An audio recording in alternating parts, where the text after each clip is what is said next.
ನಮಸ್ಕಾರ. ಆಹಾರ, ಆರೋಗ್ಯ, ಆಧ್ಯಾತ್ಮ ಈ ಸಂಸ್ಕಾರದ ಬೆಳಕಿಗೆ ತಮ್ಮೆಲ್ಲರಿಗೂ ಸ್ವಾಗತ, ಸುಸ್ವಾಗತ. ಇವತ್ತು ನಮ್ಮೊಂದಿಗಿದ್ದಾರೆ ಪವನ್ ಶ್ರೀವತ್ಸ ಅವರು. ಪವನ್ ಅವರು ಸೈಕ್ಯಾಟ್ರಿಸ್ಟ್ ಆಗೋದ್ರ ಜೊತೆಗೆ ಪ್ರಮುಖವಾಗಿ ಅಧ್ಯಾತ್ಮ ಜೀವಿಯಾಗಿದ್ದಾರೆ. ಅವರು ವಿಜ್ಞಾನ, ತತ್ವಜ್ಞಾನ ಎರಡನ್ನೂ ಒಂದೇ ನಾಣ್ಯದ ಎರಡು ಮುಖದಾಗೆ ನೋಡುವಂಥವ್ರು. ಮೇಲಾಗಿ ಅವರು ಅತ್ಯಂತ ಸಮಾಜಮುಖಿಗಳಾಗಿ ಸಮಾಜಕ್ಕೆ ಹಿತವಾಗಿರುವ ಹಾಗೆ ಸಮಾಜದಲ್ಲಿ ಆಗುವಂತ ಆಗುಹೋಗುಗಳಿಗೆ ಸಹಾಯ ಮಾಡಿ ಅದರಲ್ಲೂ ಶಾಲೆ ಕಾಲೇಜಿಗೆ ಹೋಗುವ ಮಕ್ಕಳಿಗೆ ತಿಳಿ ಹೇಳುವಂಥವ್ರು ಪವನ್ ಅವರು. ಇವತ್ತು ಅವರು ನಮ್ಮ ಬಗ್ಗೆ ಮೌನದ ಬಗ್ಗೆ ಮಾತಾಡಕ್ಕೆ ಬಂದಿದ್ದಾರೆ. ನಮಸ್ಕಾರ ಪವನ್ ಅವರೇ. ನಮಸ್ಕಾರ ಮೇಡಮ್, ನಮಸ್ಕಾರ. ನಾವೆಲ್ಲರೂ ಕೇಳಿದೀವಿ, ಭಗವಂತ ಎರಡು ಕಿವಿ ಕೊಟ್ಟಿದ್ದಾನೆ ಕೇಳ್ಬೇಕು ಅಂತ, ಒಂದು ಬಾಯಿ ಕೊಟ್ಟಿದ್ದಾನೆ ಮಾತಾಡಕ್ಕೆ ಅಂತ.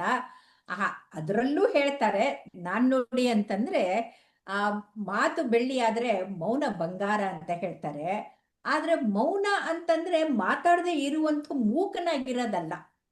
ಮೌನ ಅಂತಂತಂದ್ರೆ ಎಲ್ಲಿ ಬೇಕೋ ಅಲ್ಲಿ ಮೌನವಾಗಿದ್ದು, ಎಲ್ಲಿ ಜಗತ್ತು ಬೇಡ ಅನ್ಸುತ್ತಲ್ಲ ಆವಾಗ ಏಕಾಂತದಲ್ಲಿ ತನ್ನಲ್ಲಿ ತಾನು ಒಂದಾಗಿ ಧ್ಯಾನ ಮಾಡಕ್ಕೆ ಆ ಮೌನ ಅನ್ನೋದು ಒಂದು ಅಡಿಪಾಯ. ಆ ಮೌನ ಇಲ್ಲದೆ ಇದ್ರೆ ಧ್ಯಾನ ಮಾಡಕ್ಕೆ ಆಗೋದಿಲ್ಲ, ಆಧ್ಯಾತ್ಮಿಕ ಸಾಧನೆ ಮಾಡೋಕ್ಕೂ ಆಗೋದಿಲ್ಲ. ಹಾಗಾಗಿ ನೀವು ವೈಜ್ಞಾನಿಕವಾಗಿ ಮಾನಸಿಕ ರೋಗ ತಜ್ಞರಾಗಿ ಮನುಷ್ಯರ ಮನಸ್ಸು ಚೆನ್ನಾಗಿರ್ಬೇಕಂದ್ರೆ ಈ ಮೌನದ ಮಹತ್ವವನ್ನ ದಯವಿಟ್ಟು ತಿಳಿಸ್ಕೊಡಿ. ಖಂಡಿತ ಮೇಡಮ್, ನೀವ್ ಯಾವಾಗ್ಲೇ ಹೇಳಿದ್ರಲ್ಲ ಧ್ಯಾನ ಮಾಡ್ಬೇಕು ಅಂದ್ರೆ ಮೌನವಾಗಿರ್ಬೇಕು ಅಂತ. ಒಂದು ಕತೆ ಇದೆ. ಏನಂದ್ರೆ ಒಬ್ಬ ಹುಡುಗ ಇದ್ನಂತೆ. ಅವನ್ ಹೋಗಿ ಅವರ ತಂದೆ ತಾಯಿನ ಕೇಳದಂತೆ, ನಾನ್ ಧ್ಯಾನ ಮಾಡ್ಬೇಕು, ನನಗ್ ಡಿಸ್ಟರ್ಬ್ ಮಾಡ್ಬೇಡಿ, ನೀವು ಟಿವಿ ಹಾಕ್ಬೇಡಿ, ಮೊಬೈಲ್ ಫೋನ್ ಅಲ್ಲಿ ರೀಲ್ಸ್ ನೋಡ್ಬೇಡಿ, ಹಾಗೆ ಹೀಗೆ ಎಲ್ಲ ಹೇಳಿದ್ನಂತೆ. ಈ ಕಾಲದಲ್ಲಿ ಅಂತ ಮಕ್ಕಳು ಇದಾರ? ಅಲ್ಲ, ಕತೆ ಅಂತ ಅದಕ್ಕೆ ಹೇಳಿದ್ದು, ಕಥೆ ಇದು. ಹೌದು, ಹೇಳಿದ್ರಂತೆ ಆಯ್ತಪ್ಪ ನಾವು ಮಾಡಲ್ಲ. ಸುಮ್ನೆ ಪಾಪ ಅವ್ರಿಗೂ ಟೈಮ್ ಪಾಸ್ ಆಗ್ತಿರ್ಲಿಲ್ಲ, ಓಡಾಡ್ತಾ ಇದ್ರಂತೆ ಸುತ್ತಮುತ್ತಲಲ್ಲೇ. ಅವಾಗ ಹುಡುಗ ಹೇಳಿದ್ನಂತೆ, ಕೂತ್ಕೊಂಡಿದ್ನಂತೆ, ತಿರ್ಗಾ ಎದ್ಬಿಟ್ಟು, ಅಮ್ಮ ಅಪ್ಪ ನೀವೆಲ್ಲ ಓಡಾಡ್ಬೇಡಿ, ನನಗೆ ನಿಮ್ಮ ಹೆಜ್ಜೆ ಸಪ್ಪಳದಿಂದ ನನಗೆ ಡಿಸ್ಟರ್ಬ್ ಆಗ್ತಾ ಇದೆ ಅಂತ. ಹಂಗಾರ್ ನೀನ್ ಕಾಡಿಗೆ ಹೋಗ್ಬೇಕು ತಪಸ್ ಮಾಡ್ಲಿಕ್ಕೆ, ಧ್ಯಾನ ಮಾಡ್ಲಿಕ್ಕೆ, ಹೋಗು ಕಾಡಿಗೆ ಹೋಗದ್ನಂತೆ. ಅಲ್ಲೂ ಹೀಗೆ ಕೂತ್ನಂತೆ ಕಣ್ಣು ಮುಚ್ಕೊಂಡು. ಅಲ್ಲಿ ಹಕ್ಕಿಗಳು ಚಿಲಿಪಿಲಿ ಆಗ್ತಿತ್ತು, ಅದು ಡಿಸ್ಟರ್ಬ್ ಮಾಡ್ತಿರ್ತಂತೆ. ಇಲ್ಲಿ ಅದೋ ನರಿ ಕೂಗದಂತೆ, ಅದು ಡಿಸ್ಟರ್ಬ್ ಮಾಡ್ತಿರ್ತಂತೆ. ಹೀಗಾಗುವಾಗ ಅವನು ಮನೆಗ್ ವಾಪಸ್ ಬಂದು ಹೇಳದ್ನಂತೆ, ಅಮ್ಮ ನನಗ್ ಆಗ್ತಾ ಇಲ್ಲ, ಇಲ್ಲೂ ಡಿಸ್ಟರ್ಬ್ ಆಗ್ತಾ ಇದೆ ನನಗೆ, ಯಾಕೋ ಪಕ್ಷಿಗಳು ಕೂಗ್ತಾ ಇದೆ, ಪ್ರಾಣಿಗಳು ಕೂಗ್ತಾ ಇದೆ. ಸರಿ, ಹಿಮಾಲಯ ತುಟ್ಟ ತುದಿಗ್ ಹೋಗು, ಅಲ್ಲಿ ಕೂತ್ಕೊಂಡು ತಪಸ್ ಮಾಡು. ಅಲ್ಲಿ ಕೂತ್ಕೊಂಡು ಧ್ಯಾನ ಮಾಡದ್ನಂತೆ. ಅಲ್ಲೂ ಸುಯಿ ಗಾಳಿ ಶಬ್ದ, ನದಿ ಹರಿಯೋ ಶಬ್ದ ಎಲ್ಲ ಕೇಳಿಸ್ತಿತ್ತಂತೆ. ಇಲ್ಲ, ಇದು ಡಿಸ್ಟರ್ಬ್ ಆಗ್ತಾ ಇದೆ. ಅವನನ್ನು ಹೋಗಿ ಒಂದು ಸೈಕಾಲಜಿಸ್ಟ್ ಹತ್ರ ಕರ್ಕೊಂಡು ಹೋದ. ಇವನು ಧ್ಯಾನ ಮಾಡ್ಲಿಕ್ಕೆ ಹುಚ್ಚಿಡ್ದಿದೆ, ಇವನಿಗೆ ಏನಾದ್ರು ಒಂದ್ ಹೇಳಿ ಇವನಿಗೆ. ಅವನು ಹೊರಗಡೆ ಇರೋ ಶಬ್ದಗಳ ಬಗ್ಗೆ ಕಾನ್ಸಂಟ್ರೇಟ್ ಮಾಡ್ತಿದ್ದಾನಲ್ಲ, ಅದಕ್ಕೆ ಕಾರಣ ಏನು ಅಂದ್ರೆ ಒಳಗಡೆ ಇರೋ ಶಬ್ದಗಳು ಅಂತ. ಮನಸ್ಸಲ್ಲಿ ನೀನು ಡಿಸ್ಟ್ರಾಕ್ಟ್ ಆಗ್ಬೇಕು ಅನ್ಕೊಂಡೆ ಅಂದ್ರೆ ಅದು ಏನೇ ಇದ್ರು ಅದೊಂದು ಕಾರಣ ಹುಡುಕ್ತಿವಿ ಹೊರಗಡೆದು. ಒಳಗಡೆ ನಾವು ಮೌನವಾಗಿರ್ಬೇಕು, ಅದು ಧ್ಯಾನ, ಅದರ ಮೊದಲನೇ ಹೆಜ್ಜೆ ಅದು. ಇದನ್ನ ನಮ್ಮ ಬುದ್ಧಿಸ್ಟ್ ಫಿಲಾಸಫಿ. ಧ್ಯಾನ ಒಂದೇ ಅಲ್ಲ, ನೀವು ಒಳ್ಳೆ ವಿದ್ಯಾರ್ಥಿ ಆಗ್ಬಿಟ್ಟು ಏಕಾಗ್ರತೆ ಕಾನ್ಸಂಟ್ರೇಷನ್ ಬರ್ಬೇಕಂದ್ರೂ ಕೂಡ ಅದು ಬಹಳ ಮುಖ್ಯ ಆಗತ್ತೆ. ಯಾಕಂದ್ರೆ ನಮ್ಮನೆ ಇದ್ದಿದ್ದು ಗಣಪತಿಗಲ್ಲಿ, ಅದು ಶನಿವಾರ ಸಂತೆ ಆಗುವಂತ ಸ್ಥಳದಲ್ಲಿ ಕಿಟಕಿ ಪಕ್ಕದಲ್ಲಿ ಕೂತ್ಕೊಂಡ್ರು ಕೂಡ ನಾನು ಹೊರಗಡೆಗೆ ಯಾವುದೇ ಮೆರವಣಿಗೆ ಏನೇ ಹೋದ್ರು ಆ ಕಡೆಗೆ ನೋಡ್ತಾ ಇರ್ಲಿಲ್ಲ. ಅಂದ್ರೆ ನೀವು ಓದೋ ಕಡೆ ಗಮನ ಕೊಟ್ಟಾಗ ಹೊರಗಡೆಗೆ ಸಂತೆ ಶಬ್ದ ಇದ್ರೂ ಕೂಡ ಕೇಳಿಸೋದಿಲ್ಲ. ಇದು ಮಕ್ಕಳಾಗಿದ್ದಾಗ್ಲಿಂದನೇ ನಾವು ರೂಢಿ ಮಾಡ್ಕೊಳ್ಬೇಕು ಅಂತ ನನ್ಗಿಸುತ್ತೆ. ಬೌದ್ಧ ಧರ್ಮದಲ್ಲಿ ಬುದ್ಧಿಸ್ಟ್ ಫಿಲಾಸಫಿ ಒಂದು ಮಾತು ಹೇಳತ್ತೆ. ಏನಂದ್ರೆ ಅವರಲ್ಲಿ ಒಂದು ಧ್ಯಾನ ಇದೆ, ಅದಕ್ಕೆ ವಿಪಸನ ಅಂತ ಕರೀತಾರೆ. ವಿಪಸನ ಅಂತ ಕರೀತಾರೆ, ವಿಪಾಸನ ಅಂತ ಕರೀತಾರೆ. ಏನ್ ಮಾಡತ್ತಪ್ಪ ಅದರಲ್ಲಿ ಅಂದ್ರೆ ನಿನ್ ತಲೆ ಖಾಲಿ ಮಾಡಿಸ್ಬಿಡೋದು. ನಿನ್ ತಲೆಯಲ್ಲಿ ಏನು ಪಾಸ್ಟ್ ನ ಪ್ರೆಸೆಂಟ್ ಗೆ ಕನೆಕ್ಟ್ ಮಾಡದೇ ಇರೋ ರೀತಿಯಲ್ಲಿ ತರಿಸ್ಬಿಡೋದು. ಮೆದುಳೆ ಇಲ್ದಂಗ್ ಇರೋದಂತ ಅಲ್ಲ, ವಿಚಾರಗಳಿಲ್ದೇ ಇರೋ ಹಾಗೆ ಮಾಡೋದು ಅಂತ ಅರ್ಥ. ಹೌದು ಹೌದು, ಒನ್ ಪಾಯಿಂಟೆಡ್ನೆಸ್ ಆಫ್ ಮೈಂಡ್ ಮಾಡುವಂತದ್ದು. ಅವಾಗ ತಲೆಯಲ್ಲಿ ಗಲಿಬಿಲಿ ಇರೋದಿಲ್ಲ, ಗಿಜಿ ಗಿಜಿ ಇರೋದಿಲ್ಲ. ಅಂದ್ರೆ ಒಂದು ಪಾರ್ಟ್ ಆಫ್ ಯುವರ್ ಮೈಂಡ್ ಏನ್ ಹೇಳ್ತಾ ಇರತ್ತೆ ಮಾಡು ಅಂತ, ಇನ್ನೊಂದ್ ಪಾರ್ಟ್ ಬೇಡ ಅಂತ. ಈ ಹ್ಮ್. ಅವಾಗ್ಲೇ ಹೇಳಿದ್ದೆ ನಾನೊಂದು ಇದೇ ಆ ದ್ವಂದ್ವ ಇಂಟರ್ವ್ಯೂಗಳಲ್ಲಿ ಒಂದಲ್ಲಿ ದ್ವಂದ್ವ ಹೇಳಿದ್ದೆ, ದ್ವಂದ್ವ ಹ್ಮ್ ಇರುತ್ತೆ. ಒಂದು ಬೇಕು ರಾಗ, ಇನ್ನೊಂದು ಬೇಡ ದ್ವೇಷ. ಹ ದ್ವೇಷ. ಇದೆರಡು ಮಧ್ಯೆ ಇರುವ ಚರ್ಚೆ ಏನಿದೆ ಅದನ್ನು ಸೈಲೆಂಟ್ ಮಾಡುವಂತ ಒಂದು ಧ್ಯಾನಗಳು ಸುಮಾರಿದಾವೆ. ಅದರಲ್ಲಿ ನಮ್ಮ ಒಂದು ವಿಪಸನ. ಮಾನಸಿಕ ರೋಗಕ್ಕೆ, ನಮ್ಮ ಮಾನಸಿಕ ರೋಗಕ್ಕೆ, ನಮ್ಮ ಕಷ್ಟಕ್ಕೆ, ದುಃಖಕ್ಕೆ ರಾಗ ದ್ವೇಷಗಳೇ ಕಾರಣ. ಅದೇ ಬೀಜಗಳು. ಹೌದು. ಹೇಳಿ ಹೇಳಿ. ಹ್ಮ್ ಹ್ಮ್ ಈ ಮೌನವಾಗಿರ್ಬೇಕು ಅನ್ನುವಾಗ ನಮಗೆ ಒಂದು ಯೋಚನೆ ಏನ್ ಬರುತ್ತೆ ಅಂದ್ರೆ, ಕೆಲವರು ತಲೆ ಮೌನವಾಗಿತ್ತು ಅಂದ್ರೆ ಮಾತು ಬರೋದಿಲ್ಲ. ಅದ್ರಲ್ಲಿ ಒಂದು ಸಂಸ್ಕೃತದ ಸುಭಾಷಿತನೇ ಇದೆ, ಅರ್ಧೋ ಘಟೋ ಘೋಷಮುಪೈತಿ ನ್ಯೂನಂ ಅಂತ. ಅಂದ್ರೆ ಹ್ಮ್. ಅರ್ಧ ತುಂಬಿದ ಕೊಡ ಜಾಸ್ತಿ ಶಬ್ದ ಮಾಡುತ್ತೆ, ಶಬ್ದ ತುಂಬಾ ಮಾಡ್ತಾ ಇರ್ತದೆ, ತುಂಬಿದ ಕೂಡ ಹಾ ತುಳುಕೋದಿಲ್ಲ. ತುಳುಕದಿಲ್ಲ. ಅದೇ ಏನು ಇಲ್ದೇ ಇರೋ ಮಡಕೆ ಇರಬಹುದು, ಅಥವಾ ಪೂರ್ತಿ ತುಂಬಿರೋ ಮಡಕೆ ಇರಬಹುದು, ಅದು ಶಬ್ದ ಮಾಡೋದಿಲ್ಲ. ಹ್ಮ್ ಈಗ ಹ್ಮ್. ನಾವು ತುಂಬಿರೋ ಮಡಕೆ ಆಗ್ಬೇಕೋ ಅಥವಾ ಏನು ಇಲ್ದೇ ಇರೋ ಮಡಕೆ ಆಗ್ಬೇಕು? ಇಗ್ನರೆನ್ಸ್ ಇಸ್ ಬ್ಲಿಸ್ ಅಂತ. ಸಾಮಾನ್ಯವಾಗಿ ಎಲ್ರೂ ಅರ್ಧ ಮಡಕೆ ಅಥವಾ ಕಾಲು ಮಡಕೆನೆ ಆಗಿರ್ತಾರೆ.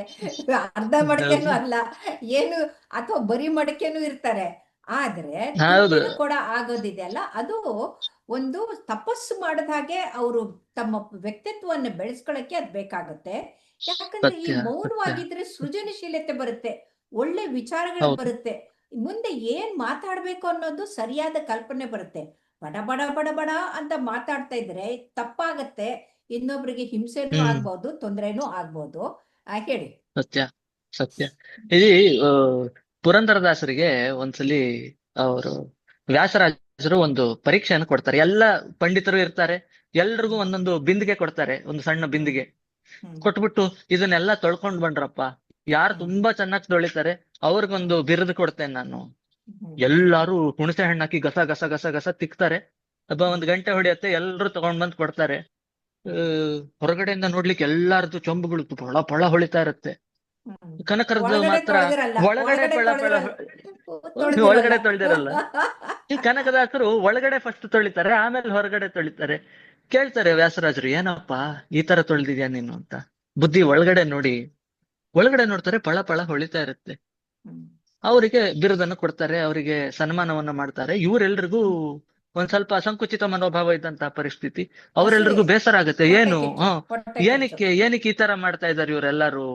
ಹ್ಮ್ ನಮಗ್ ಬರ್ಬೇಕಿತ್ತಲ್ಲ, ಎಷ್ಟು ಚೆನ್ನಾಗಿ ತೊಳ್ದಿದ್ವಿ, ಅವನು ಒಳಗಡೆ ತೊಳ್ದಿದ್ದಾನಷ್ಟೇ, ಹೊರಗಡೆಯಿಂದ ಚಂದವಾಗಿ ಕಾಣ್ಬೇಕಲ್ಲ ಅಂದಾಗ ವ್ಯಾಸರಾಜರು ಒಂದ್ ಮಾತು ಹೇಳ್ತಾರೆ, ಹ್ಮ್ ನೀವು ತೊಳೆದಿದ್ದೀರಲ್ಲ, ಅದರಲ್ಲಿ ಹ್ಮ್ ನಾನು ನೀರನ್ನು ಹಿಡಿದು ದೇವರಿಗೆ ಅಭಿಷೇಕ ಮಾಡ್ಲಿಕ್ಕೆ ಆಗೋದಿಲ್ಲ. ಹ್ಮ್ ಅವನ್ ತೊಳ್ದಿದ್ದಾನಲ್ಲ, ದೇವರಿಗೆ ಅಭಿಷೇಕ ಮಾಡ್ಬೋದು. ಹೊರಗಡೆಯಿಂದ ನೋಡ್ಲಿಕ್ಕೆ ಚಂದವಾಗಿ ಎಷ್ಟಿದ್ರೇನಂತೆ, ಒಳಗಡೆ ಚಂದವಾಗಿರ್ಬೇಕು, ಒಳಗಡೆ ಮನಸ್ಸು ಚಂದವಾಗಿರ್ಬೇಕು. ಚೆನ್ನಾಗಿರ್ಬೇಕು, ಬೇಷ್ ಒಳಗಡೆ ಬೇಷ್ ಬೇಷ್, ಸ್ವಚ್ಛವಾಗಿರ್ಬೇಕು. ಅ- ಸುಂದರವಾದ ಅ- ಮಾತು. ಹೌದು. ಅದೇ ತರ ಮನಸ್ಸು ಕೂಡ, ಇದನ್ನ ನಮ್ಮ ಮನಸ್ಸು ಕೂಡ ಹಾ ಆ ಕೊಡದ ಹಾಗೆ ಒಳಗಡೆಗೆ ಅವರು ಸುಂದರವಾಗಿರ್ಬೇಕು, ಮುಖ ಅದನ್ನೇ ಹೇಳೋದು ಸುಂದರವಾಗಿದ್ರಲ್ಲ. ಅವರುನು. ಹ್ಮ್ ಅವರು ಅದನ್ನೇ ಹೇಳೋದು, ಈ ಬಿಂದಿಗೆ ಏನಿದೆ ಇದು ನಮ್ಮ ತಲೆಯ ಶೇಪ್ ನಲ್ಲೇನೆ ಇದೆ. ನಾವು ಹೊರಗಡೆ ಎಷ್ಟು ಕ್ಲೀನ್ ಮಾಡ್ತೇವೆ ಅನ್ನೋದು ಮುಖ್ಯ ಅಲ್ಲ, ಹೊರಗಡೆ ಎಲ್ಲ ಅಂಗಾರ ಅಕ್ಷತೆ ಹಚ್ಕೊಳ್ಳೋದೇನು, ವಿಭೂತಿ ಹಚ್ಕೊಳ್ಳೋದೇನು, ಕುಂಕುಮ ಹೊಡ್ಕೊಳ್ಳೋದೇನು, ಆಡಂಬರ. ಶಾಲ್ ಹ್ಮ್ ಹೊಚ್ಕೊಳ್ಳೋದೇನು, ತೋರಿಕೆಯಾಗಿ ನಾವು ಧ್ಯಾನವನ್ನ ಮಾಡ್ತಿದ್ದೇವೆ ಅಂತ ಹೇಳ್ಕೊಳ್ಳೋದ್ರ ಬದಲು, ನಾವು ಹ್ಮ್ ನಿಜವಾಗ್ಲೂ ಧ್ಯಾನವಂತರಾಗಿದ್ರೆ, ಧ್ಯಾನವನ್ನು ಹ್ಮ್ ಮಾಡೋರಾಗಿದ್ರೆ, ಅಂದ್ರೆ ಸೈಲೆನ್ಸ್ ನಲ್ಲಿ ಇದ್ವಿ ಅಂದ್ರೆ, ಹ್ಮ್ ಯಾರೇ ಏನೇ ಮಾತಾಡ್ತಿರ್ಲಿ, ಏಕಾಂತದಲ್ಲಿ ನಾವು ನಮ್ಮ ಜೊತೆಗಿನ ಕಂಪನಿಯನ್ನ ನಾವು ಎಂಜಾಯ್ ಮಾಡ್ಲಿಕ್ಕೆ ಶುರು ಮಾಡ್ತೀವಿ. ಹೌದು. ಯಾರು ನಮ್ಮೊಳಗಡೆ ಆವಾಗ ಇರುವ ಮಾತುಗಳನ್ನ. ಆವಾಗ ಮನಸ್ಸು ಪ್ರಶಾಂತವಾಗತ್ತೆ. ಆ ಪ್ರಶಾಂತವಾದ ಶಾಂತಿ ಬಂದಾಗ ನಮ್ಮ ಆ ಹ್ಮ್ ಸೃಜನಶೀಲತೆ ಕೂಡ ಹೆಚ್ಚಾಗತ್ತೆ, ನಮಗೆ ಹೆಚ್ಚಾಗತ್ತೆ. ದೇವರ ಧ್ಯಾನ ಮಾಡೋಕ್ಕೂ ಒಳ್ಳೇದಾಗತ್ತೆ. ಹೌದು. ಸತ್ಯ ಸತ್ಯ. ಈಗ ಒಂದ್ ಎರಡು ವಿಚಾರಗಳನ್ನ ತಿಳ್ಕೊಳ್ಬೇಕು, ನಾವು ಮನಸ್ಸನ್ನ ಹೇಗೆ ಸೈಲೆಂಟ್ ಮಾಡ್ಕೊಳ್ಬೇಕು ಅನ್ನೋದ್ರ ಬಗ್ಗೆ ಒಂದೆರಡು ಹ್ಮ್ ಮಾತು. ಹ್ಮ್ ಹೇಗೆ ಅನ್ನೋ ಪ್ರಶ್ನೆಗೆ ಜಾಸ್ತಿ ಜನ ಉತ್ತರ ಕೊಡೋದಿಲ್ಲ. ಹೌದು. ಟೆನ್ಷನ್ ಮಾಡ್ಕೋಬೇಡ, ಆರಾಮಾಗಿರು. ಹ್ಮ್ ಹೆಂಗೆ? ಗೊತ್ತಿಲ್ಲ. ದುಃಖ ಮಾಡ್ಕೋಬೇಡ. ಹೆಂಗೆ? ಗೊತ್ತಿಲ್ಲ. ಹ್ಮ್ ಮನಸ್ಸನ್ನ ಸೈಲೆಂಟ್ ಮಾಡ್ಕೊಳ್ಳೋದು ಅಂದ್ರೆ, ನಮ್ಮ ಹ್ಮ್ ಮನಸ್ಸು ಅದರಲ್ಲಿ ಓಡಾಡ್ತಿರುವಂತಹ ವಿಚಾರಧಾರೆಗಳು, ಬರ್ತಿರುವ ಯೋಚನೆಗಳು ಒಂದು ಹ್ಮ್ ಮೋಡ ಇದ್ದ ಹಾಗೆ, ಇನ್ನೊಂದು ನದಿ ಇದ್ದ ಹಾಗೆ. ಹ್ಮ್ ಒಂದಕ್ಕೊಂದು ಹ್ಮ್ ಕಾರಣ ಇರುತ್ತೆ. ಹೌದು. ಆದ್ರೆ ಈ ನದಿ ಹರಿಲಿಕ್ಕೆ ಬಿಟ್ಟು, ಆ ಮೋಡಗಳನ್ನ ಚಲನೆ ಮಾಡ್ಲಿಕ್ಕೆ ಬಿಟ್ಟು, ನಾವು ಅದರ ತಟದಲ್ಲಿ ಕೂತು ಅದನ್ನ ಅಬ್ಸರ್ವ್ ಮಾಡ್ಬೇಕು. ಹ್ಮ್ ನಾವು ಅದನ್ನ ಥು, ಎಷ್ಟು ಶಬ್ದ ಇದು, ಎಷ್ಟು ಗಲಾಟೆ ಇದು ಅಂತ ಅನ್ಕೊಂಡ್ವಿ ಅಂದ್ರೆ, ಅಲ್ಲಿ ನಾವು ಹ್ಮ್ ಎಡವುತ್ತೇವೆ. ಹ್ಮ್ ಎಡವಿದ ಕಾಲಲ್ಲಿ ಸರಿಯಾಗಿ ಓಡಾಡ್ಲಿಕ್ಕೆ ಆಗೋದಿಲ್ಲ, ಆಗೋದಿಲ್ಲ. ಗಾಯಗೊಂಡ ಕಾಲ. ಹ್ಮ್ ಆ ಕಾರಣಕ್ಕೆ ನಾವು ಆ ಸೈಲೆನ್ಸ್ ಅನ್ನ ಎಂಜಾಯ್ ಮಾಡ್ಬೇಕು ಅಂದ್ರೆ, ನಾವು ಅದಕ್ಕೆ ರೆಸ್ಪಾಂಡ್ ಮಾಡೋದು ಬೇಡ. ಅಲ್ಲ, ಅದು ಬರ್ತಾ ಇರತ್ತೆ ನೀವು ಯೋಚನೆ. ರೆಸ್ಪಾಂಡ್ ಮಾಡಕ್ಕೆ ಬೇಡ ಅಂದಿದ್ಕೆ ನನಗೆ ನೆನಪಾಗತ್ತೆ ಬಸವಣ್ಣನವರ ಹ ಅಕ್ಕ ನಾಗಮ್ಮ. ಹ ಅವರು ಹ ಬರೀತಾರೆ, ಮನಸ್ಸಿನ ಒಡೆಯ ಮಹಾದೇವ, ಮನಸ್ಸಿನ ಒಡೆಯ ಮಹಾದೇವ ಮನುಜರಿಂದ ಒಂದೊಂದು ನುಡಿಸುವನು. ಇದಕ್ಕೆ ಹ್ಮ್ ಕಳವಳಿಸದಿರು ಮನವೇ, ಕಾತರಿಸದಿರು ತನವೇ, ನಿಜವನ್ನರಿತು ನಿಶ್ಚಿಂತೆಯಾಗಿರು ಕಂದ ಅಂತ ಹೇಳ್ತಾಳೆ. ಅಂದ್ರೆ ನಿಜ ಯಾವುದು? ಆ ಪರಮಾತ್ಮ ಒಂದೇ. ಆ ಪರಮಾತ್ಮ ಇದಾನೆ ಅಂತ ನಾವು ನಿಶ್ಚಿಂತೆಯಾಗಿ ಧ್ಯಾನ ಮಾಡಿದ್ರೆ, ಅವ್ರು ಹಾಗಂದ್ರು ಹೀಗಂದ್ರು ಅದಾಯ್ತು ಇದಾಯ್ತು ಹೊರಗಡೆ ಶಬ್ದ ಯಾವುದೂ ಬರಲ್ಲ. ಅದರಿಂದ ನಮ್ಮ ಮನಸ್ಸು ಆತಂಕಕ್ಕೆ ಉದ್ವೇಗಕ್ಕೆ ಹೋಗಲ್ಲ. ನಮ್ಮ ಶರೀರಕ್ಕೆ ಅಂದ್ರೆ ಸತ್ಯ. ಸೈಕೋಸೊಮ್ಯಾಟಿಕ್ ಡಿಸಾರ್ಡರ್ಸ್, ಮಾನಸಿಕ ಹ್ಮ್ ಒತ್ತಡದಿಂದ ಹ್ಮ್ ಶರೀರದ ಆಗುವಂತ ಈ ಶರೀರ ಹ್ಮ್ ಕೂಡ ಇದಾಗಲ್ಲ. ಇದಕ್ಕೆ ಹ್ಮ್ ಕಾತರಿಸದಿರು ತನವೇ ಅಂತ ಹೇಳ್ತಾಳೆ. ಆ ತನು ಕೂಡ ಚೆನ್ನಾಗಿರುತ್ತೆ, ಮನಸ್ಸು ಚೆನ್ನಾಗಿರುತ್ತೆ ಅಂತ. ಅದು ಸತ್ಯ. ನಿಶ್ಚಿಂತೆಯಾಗಿರೋದು ಹೇಗೆ ಅಂತ ಅವಳು ಬಹಳ ಚೆನ್ನಾಗಿ ಹೇಳ್ಕೊಟ್ಟಿದ್ದಾರೆ ಅವರು.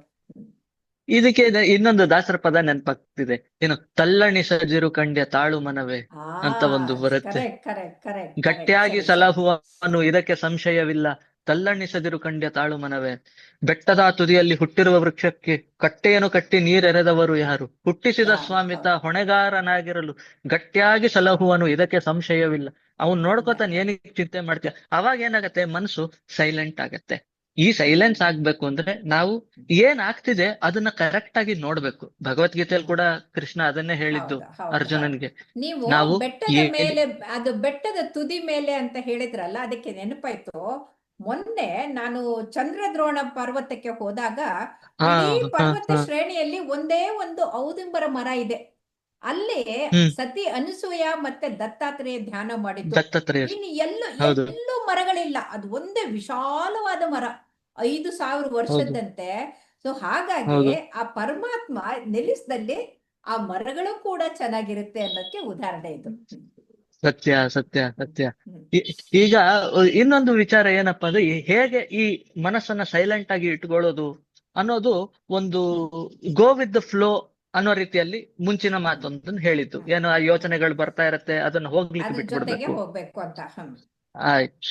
ಈಗ ಇನ್ನೊಂದು ಸ್ವಲ್ಪ ಡಿಸಿಪ್ಲಿನರಿ ಮೆಥಡ್, ರೈಟ್ ವಿಂಗ್ ಯೋಚನೆ ಮಾಡುವ ರೀತಿಯಲ್ಲಿ ನಾವು ಸ್ಟ್ರಿಕ್ಟ್ ಆಗಿ ಆ ಟೈಮಲ್ಲಿ ಆ ಕೆಲಸವನ್ನ ಮಾಡ್ಲಿಕ್ಕೆ ಶುರು ಮಾಡುವಾಗ ನಾವು ಅವಾಗ್ಲೇ ನಾನು ಒಂದು ವಿಚಾರ ಹೇಳಿದ್ದೆ, ಒಂದು ಪಾಡ್ಕಾಸ್ಟ್ ಅನ್ನೇ ಮಾಡಿದ್ವಿ ಅದರ ಮೇಲೆ ಕೂಡ ನಾವು, ಅಷ್ಟಾಂಗ ಯೋಗದ ಬಗ್ಗೆ. ಹೌದು, ಶಿವ ಅಷ್ಟಾಂಗ ಅಷ್ಟಾಂಗ ಯೋಗದಲ್ಲಿ ಯೋಗ. ಹೌದು, ಅದರಲ್ಲಿ ಆ, ಯಮ ಯಮ ನಿಯಮ ಧಾರಣ. ನಿಯಮ ಹಾ, ಆಸನ, ಆಸನ. ಆ ಹ್ಮ್. ಆಸನ ಆಸನದಲ್ಲಿ ನಾವು ಕೂತಿರುವಾಗ ನಮಗೆ ಆ ಕೆಲಸ ಏನ್ ಮಾಡ್ಬೇಕು ಏನ್ ಮಾಡಬಾರ್ದು ಅನ್ನೋ ಯಮ ನಿಯಮಗಳು ಗೊತ್ತಿರುತ್ತೆ. ಹ್ಮ್. ಮತ್ತೆ ಪ್ರಾಣಾಯಾಮ ಮಾಡ್ಲಿಕ್ಕೆ ಸಹಾಯ ಮಾಡುತ್ತೆ. ಹೌದು. ಈ ನಾಲ್ಕನ್ನ ನಾವು ಸರಿಯಾಗಿ ತಿಳ್ಕೊಂಡ್ವಿ ಅಂದ್ರೆ ನಮಗೆ ಇನ್ನು ಅದು ಮಿಕ್ಕಿದ ನಮ್ಮ ಮೂರು ಇಡೀ ಮಾಡೋದು ಶರೀರದ ಸುಲಭ ಶುದ್ಧಿ ಆಗತ್ತೆ. ತಾನಾಗಿ ಆಗ್ಬಿಡುತ್ತೆ. ಆಮೇಲೆ ಧ್ಯಾನ ಧಾರಣ ಅಂತರಂಗ ಶುದ್ಧಿ ಸಮಾಧಿಗೆ ಮತ್ತೆ ಇದಾಗತ್ತೆ. ಹೌದು ಹೌದು. ಅಂತರಂಗ ಶುದ್ಧಿನೂ ಆಗತ್ತೆ, ಬಹಿರಂಗ ಶುದ್ಧಿನೂ ಆಗತ್ತೆ. ಶುದ್ಧಿನೂ ಆಗತ್ತೆ. ಇನ್ನು ಹೌದು ಹೌದು, ನಿಜ. ನನಗೆ DVG ಅವರು ಒಂದು ಬರ್ದಿರ್ತಾರೆ, ಅದು ತಾತ್ಪರ್ಯ ಹೇಳ್ಬಿಡ್ತೀನಿ, ಯಾಕಂದ್ರೆ ಹ್ಮ್. ಅದು ತುಂಬಾ ಚೆನ್ನಾಗಿದೆ.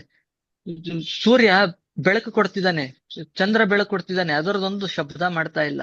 ಹೂ ಅರಳ್ತಾ ಇದೆ, ತಮಟೆ ಹೊಡಿತಾ ಇದೆಯಾ ಅದು, ನಾನು ಅರಳ್ತಾ ಇದ್ದೀನಿ, ಅಷ್ಟು ಘಮ ಘಮ ವಾಸನೆ ಕೊಡ್ತಾ ಇದ್ದೀನಿ ಅಂತ. ಹೊಲಿ ನಿನ್ನ ತುಟಿಗಳನ್ನು ಮಂಕುತಿಮ್ಮ, ನೀನು ಬಾಯಿ ಮುಚ್ಕೊಂಡಿರು, ಏನ್ ಸಾಧನೆ ಮಾಡ್ತಿದ್ಯಾ ನೀನು ಅಂತ ಹೇಳ್ತಾರೆ. ಚೆನ್ನಾಗಿದೆ ಚೆನ್ನಾಗಿದೆ.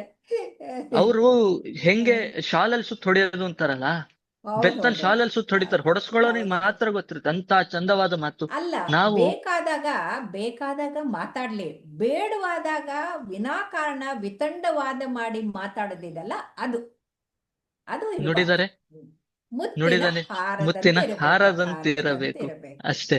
ನುಡಿದರೆ ಹಾಗೆ. ಸ್ಫಟಿಕದ ಶಲಾಕೆ ಅಂತಿರಬೇಕು. ನುಡಿದರೆ ಹೌದು ಶಿವ ಮೆಚ್ಚಿ ಹೌದೌದೆನ್ಬೇಕು. ಅಂದ್ರೆ ಹೌದು ಪರಮಾತ್ಮನೇ ಮೆಚ್ಚೋ ಹಾಗೆ ಮಾತಾಡ್ಬೇಕು ಅಂತ. ಹೌದು, ನಿಜ. ಹೌದು. ಹ್ಮ್. ಅಲ್ಲಿ ನಮ್ಮ ಡಾಕ್ಟರ್ ಶಾಪ್ಗಳಿಗೆಲ್ಲ ಹೋದಾಗೆ, ಹಾಸ್ಪಿಟಲ್ಗಳಿಗೆ ಹೋಗ್ತಿರ್ತೀವಲ್ಲ, ಅವಾಗ ಕೆಲವು ಡಾಕ್ಟರ್ಗಳು ಏನ್ ಮಾಡ್ತಾರೆ, ಪೇಷಂಟ್ ಹೇಳೋ ಸಿಂಪ್ಟಮ್ಸ್ ಮಾತ್ರ ತಗೊಂಡ್ಬಿಡ್ತಾರೆ. ಹ್ಮ್. ಅಲ್ಲಲ್ಲ, ಅದಾದ್ಮೇಲೆ ಅವರು ಸಿಂಟಮ್ಸ್ ಹೋಗಿ ಈ ಮೌನ ಅನ್ನೋದಕ್ಕೆ ಕೊನೆಗೆ ಹೇಳ್ಬಿಡ್ತೀನಿ, ಸಮಯ ಆಗೋಯ್ತು. ವಿಪರೀತ ಮಾತಾಡ್ತಾ ಇರ್ತಾರಲ್ಲ ಅವ್ರಿಗೆ ನಮ್ಮ ಪ್ರೊಫೆಸರ್ ಒಬ್ರು ಥರ್ಮೋಮೀಟರ್ ಬಾಯಲ್ಲಿ ಹಾಕ್ಬಿಡೋರು. ಆ ಬಾಯಿ ಮುಚ್ಕೊಂಡಿರೋದು ಪೂರ್ತಿ ಮೌನ ಆಗೋವರೆಗೂ ಇವರು ಪರೀಕ್ಷೆ ಮಾಡಿ ಎಲ್ಲ ಮುಗಿಸಿ ಪ್ರಿಸ್ಕ್ರಿಪ್ಷನ್ ಬರೆದು ಹೇಳುವಾಗ ಆ ಥರ್ಮಾಮೀಟರ್ ತೆಗೆಯೋರು. ಹಾಗಾಗಿ ನಾನು ಪವನ್ ಅವರಿಗೆ ಮೌನದ ಬಗ್ಗೆ ಉತ್ತಮವಾದಂತ ಮಾರ್ಗದರ್ಶನ ನೀವು ಮಾಡಿದ್ದೀರಿ. ಎಲ್ರಿಗೂ ಧನ್ಯವಾದಗಳು. ನಮಸ್ಕಾರ. ಶ್ರೀಕೃಷ್ಣ ಶ್ರೀಕೃಷ್ಣ ಶ್ರೀಕೃಷ್ಣ.